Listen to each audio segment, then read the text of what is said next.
Good morning students. Online classes में आपका स्वागत है। और रक्षाबंधन बहुत अच्छा रहा होगा आपका। तो चलो अब फिर फेस्टिवल हमारा हो गया है। अब हम वापस अपने स्टडी वाले मोड पे आ जाते हैं। आई होप कि आप सब कंसंट्रेट कर चुके होंगे अब तो सेकंड चैप्टर हम इसका कर रहे थे, द साउंड ऑफ म्यूजिक का। तो द साउंड ऑफ म्यूजिक की स्टोरी एक्चुअली क्या थी? Evelyn Glennie listens to sound without hearing. कि एवेलिन ग्लेनी एक लड़की है, उसकी स्टोरी थी कि वो बिना सुने, मतलब ही was not able to listen, कि वो सुनने के योग्य नहीं थी, बट शी कैन सिंग, वो गा सकती थी और म्यूजिक्स में उसको बहुत इंटरेस्ट था, वो बहुत कुछ कर सकती थी। तो कैसे उसने ये किया? God may have taken her hearing, भगवान ने उसके सुनने की जो क्षमता है, जो कैपेसिटी है, वो तो छीन ली थी, but he has given her back something extraordinary. लेकिन गॉड ने उसको कुछ एक्स्ट्राऑर्डिनरी दे दिया था।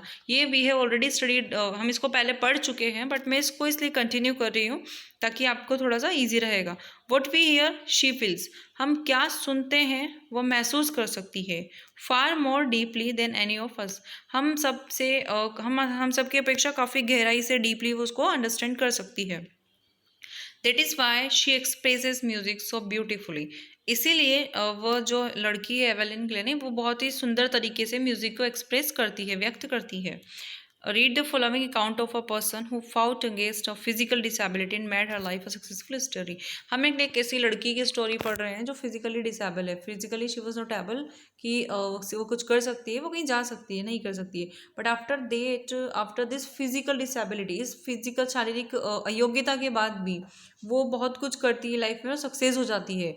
उसके बाद जो भी स्टूडेंट्स होते हैं, जो डीप होते हैं, वो बच्चे उससे मोटिवेट होते हैं, उसको देख के वो भी मोटिवेट होते हैं कि we also can do this, right. तो first para we have done, second para also we have done, and the third we have done the third also, and 4 we have done, 5 we have done, right. 6 भी हमारा हो ही गया था overall, ये एवरेन के लिए देखना आप इसको, ठीक है। 7 भी हमारा कर लिया था हमने, बट 7 को एक बार रिवाइज कर लेते हैं, 7 से इसको स्टडी कर लेते हैं, ठीक है। As for music she explain, संगीत के लिए क्या बोलती है Evelyn? It pours in through every part of my body, कि ये मेरे शरीर के हर भाग में दौड़ रहा है। It tingles in the skin by cheekbones and even in my hair, ये मेरे बालों में, मेरी बॉडी में, मेरी बोन्स में, हर जगह है। When she plays the xylophone, जब वो जाइलोफोन बजाती है, she can sense the sound passing up the stick into her finger trips, वो अपनी फिंगर ट्रिप से निकलते हुए उस म्यूजिक को सुन सकती है। By leaning against the drums के और झुकते हुए, she can feel the resonance flowing into her body, वो उसकी निकलती हुई ध्वनियों को अपने शरीर में महसूस कर सकती है। ऑन अ वुडन प्लेटफॉर्म, जब भी वो किसी स्टेज पर चढ़ती है, जब भी वो वुडन प्लेटफॉर्म पे होती है, शी रिमूव हर शूज़, वो अपने शूज़ जो है उनको रिमूव कर देती है। सो दैट, इसलिए ताकि, उसने बताया था ना अभी कि वो टच कर सकती है, इवन कि वो म्यूजिक का जो टच है उसको फील कर सकती है डीपली और अंडरस्टैंड कर सकती है, right. On a wooden platform पे शी रिमूव्स हर शूज़, वो अपने शू को रिमूव कर देती है। सो दैट, इसलिए ताकि द वाइब्रेशन पास, जो उसकी वाइब्रेशन है वो पास हो सके, गुजर सके, throw her bare feet and up her legs, उसके पैरों के ऊपर से, उसके पैरों के तलवे के नीचे से उनको वो अंडरस्टैंड कर सके। तो आगे देखो, नोट सरप्राइजिंगली, चौंकाने वाली बात नहीं है, एवेलाइन डिलाइट्स हर ऑडियंसेस, एवेलाइन जो है वो अपने ऑडियंस, जो श्रोता है ना, उसको सुनने वाले, उनको प्रसन्नता देती है। इन 1991 में शी वॉज प्रेजेंटेड, वो प्रस्तुत किया था उसने, with the royal, she was presented sorry, है ना, उसको प्रेजेंट दिया गया था, उसको रिवॉर्ड किया गया था, रिवॉर्डेड, शी वॉज रिवॉर्डेड, उसको रिवॉर्डेड किया, पुरस्कारित किया गया था, राइट, कि उसको प्राइज दिया गया था with the royal feel feel Philharmonic, क्या है ये? Philharmonic societies prestigious soloist of the year award, उसको रॉयल फिलहार्मोनिक सोसाइटी की प्रतिष्ठा के लिए सोलोइस्ट ऑफ द ईयर का अवार्ड दिया गया था। सेज मास्टर प्रिकॉनिस्ट जेम्स ब्लेड्स जो वाद्य बजाने वाले मास्टर है, वो क्या कहते हैं? God may have taken her hearing, कि भगवान ने उसके सुनने की कैपेसिटी तो छीन ली है, but he has given her back, लेकिन वो उसको वापस दे चुका है, समथिंग एक्स्ट्राऑर्डिनरी, कुछ स्पेशल दे चुका है।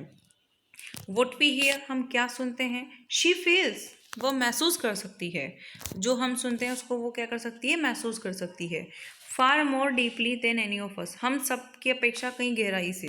दैट इज़ वाई, इसीलिए she expresses music so beautifully, इसीलिए वो जो है म्यूजिक को बहुत ही सुंदरता से पेश कर सकती है, प्रस्तुत कर सकती है। 9 हमारा पैराग्राफ देखते हैं। एक वर्ड आ रहा है देखो इधर साइड में, वर्काहोलिक। तो वर्काहोलिक क्या होता है? जो वर्क में बहुत ज़्यादा बिजी रहे, जिसको वर्क में बहुत इंटरेस्ट रहे, वो कार्य में डूबा रहे, है ना। थोड़ा इनफॉर्मल वर्ड है, you cannot use this kind of word in your office and schools, right? A person who finds it difficult to stop working, एक ऐसा व्यक्ति जो काम करने से खुद को रोकने में भी बिल्कुल असफल रहे, वर्कोहॉलिक होता है। प्रायोरिटी होता है ग्रेट इंपॉर्टेंस, यानी प्राथमिकता देना।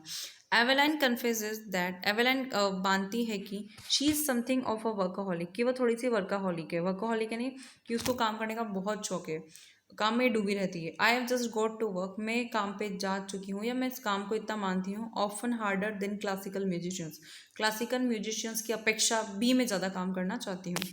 But the rewards are enormous, लेकिन जो रिवॉर्ड्स है वो तो एक नॉर्मल सी बात है। Apart from the regular concerns, उसके रेगुलर कंसर्न्स के अलावा। एवेलाइन ऑल्सो गिव्स फ्री कंसर्ट्स, और जो एवेलाइन है वो फ्री कंसर्ट भी देती है इन प्रिजन्स, जेल में, इन हॉस्पिटल्स में। हॉस्पिटल यानी जेल और अस्पताल में उसने अपनी फ्री कंसर्ट्स भी दी हुई है।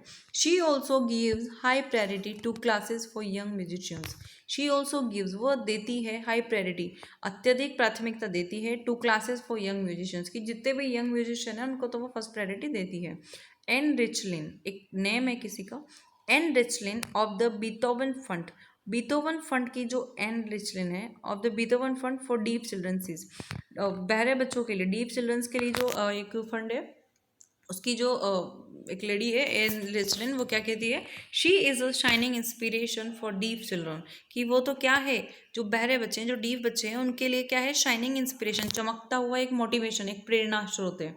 दे सी दैट, वे देखते हैं कि there is nowhere, there is nowhere that, there is nowhere, यहाँ पर ऐसी कोई जगह नहीं है, दैट जहाँ दे कैन नॉट गो, जहाँ वे नहीं जा सकती हैं, किसी कोई जगह नहीं है जहाँ पे वो नहीं जा सकती है। एवेलाइन ग्लेनी, 10th पैराग्राफ हम देखते हैं। Evelyn Glennie has already accomplished, वह पहले से ही मान चुकी है, more than most people twice her age, और Evelyn Glennie has already accomplished more than most people twice her age, उसकी एज से दुगना उसने काम किया है, तो मानती है। She has brought percussion to the front of the orchestra, वह वाद्य यंत्र को लोगों के सामने ऑर्केस्ट्रा में लेके आई है। एंड डेमोन्स्ट्रेटेड दैट, और उसने ये डिमॉन्स्ट्रेट किया है, संकेत किया है कि it can be very moving, it can be very moving, कि ये भी चल सकता है, ये हो सकता है। शी हैज़ गिवन इंस्पिरेशन, उसने प्रेरणा दे चुकी है वो, टू दोज, उन लोगों को, हु आर हैंडीकैप्ड, कि जो बच्चे हैंडीकैप्ड है, हैंडीकैप्ड यानी विकलांग है, ठीक है। Handicapped can be a word for any person who are physically disability, who has physically disability, कि जो भी व्यक्ति है जो शारीरिक रखते हैं अक्षमता, जो नहीं है शारीरिक रूप से स्ट्रॉन्ग, उनके लिए आप यूज कर सकते हो handicapped word, right. She has given, वह दे चुकी है, इंस्पिरेशन टू दोज, उनको भी प्रेरणा दे चुकी है, हु आर हैंडीकैप्ड, जो क्या है? हैंडीकैप्ड है। पीपल, लोग, who look to her and say, लोग जो उसको देखते हैं और कहते हैं, if she can do it, यदि वो कर सकती है इसे, आई कैन, तो हम भी कर सकते हैं, मैं भी कर सकता हूँ। एंड और नोट द लिस्ट, इसकी इतना ही नहीं, she has given enormous pleasure to millions, उसने हजारों लोगों को बहुत ही आनंद दिया है। तो एवेलाइन की स्टोरी पढ़ के हमें क्या लगता है कि फिजिकली डिसेबिलिटी भी मैटर नहीं करती है सक्सेस में। अगर आप अपना इंटेंशन स्ट्रॉन्ग कर लेते हो, अपना डिटर्मिनेशन कर लेते हो किसी चीज़ के लिए, तो फिजिकली आप एबल हो नहीं हो, it doesn't matter, it is not matter, ये बात मैटर नहीं करती है। आपको इंटरेस्ट कितना है, आपकी लगन कितनी है, आपका डिवोशन कितना है, वो चीज़ मैटर करती है। तो ये देखो डेबोरा कॉवेली का है, बहुत अच्छा पोइम, बहुत अच्छा चैप्टर रहा है। अब इसे क्वेश्चन आंसर्स की अपन बात करते हैं। देखो, थिंकिंग अबाउट द टेक्स्ट पे अपन देखते हैं। Question number 1, how old was Evelyn when she went to the Royal Academy of Music, जब वो रॉयल एकेडमी ऑफ म्यूजिक के लिए गई थी तो कितने वर्ष की थी? इसका आंसर देखेंगे। When was her deafness first notice, पहली बार उसकी डीफनेस को कब नोटिस किया गया था? व्हेन वॉज इट कन्फर्म, और ये कन्फर्म कब हुआ था? सेकेंड में अपन देखेंगे, ये 30-40 वर्ड्स के क्वेश्चन रहेंगे, आंसर रहेंगे। Who helped her to continue with music, music को कंटिन्यू करने के लिए उसकी मदद किसने की? What did he do and say, उसने क्या किया और उस क्या कहा? Name the various places and occasions for which Evelyn performs, उनके नाम बताओ जहाँ पे एवेलिन ने परफॉर्म किया है।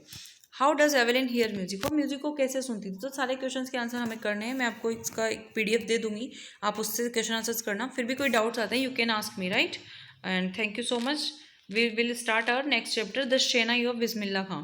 तो पार्ट 2 है इसका, सेकंड पार्ट है इसी चैप्टर का, द साउंड ऑफ म्यूजिक का, कि शेनाई खां की, बिस्मिल्लाह खां की शेनाई, बिस्मिल्लाह खां की शेनाई के बारे में हम पढ़ेंगे नेक्स्ट क्लास में। Do you know these people what instrument do they play? आप इन लोगों को जानते हैं कि कौन कौन से इंस्ट्रूमेंट को प्ले करते हैं? Think of the shehnai and the first thing you will probably imagine is a wedding or a similar occasion of function। शहनाई का नाम सुनते दिमाग में क्या आता है कि वो म्यूजिक वाली शहनाई है, शादी में जो बजती है ना, तो वही है ये, बट हम इसको कल स्टडी करेंगे। तो आज अब ये वाला वीडियो आप कर लेना, एक बार क्वेश्चन आंसर इसके मिल जाएंगे, उसके बाद हम अपना नेक्स्ट क्लास स्टार्ट करते हैं। Thank you.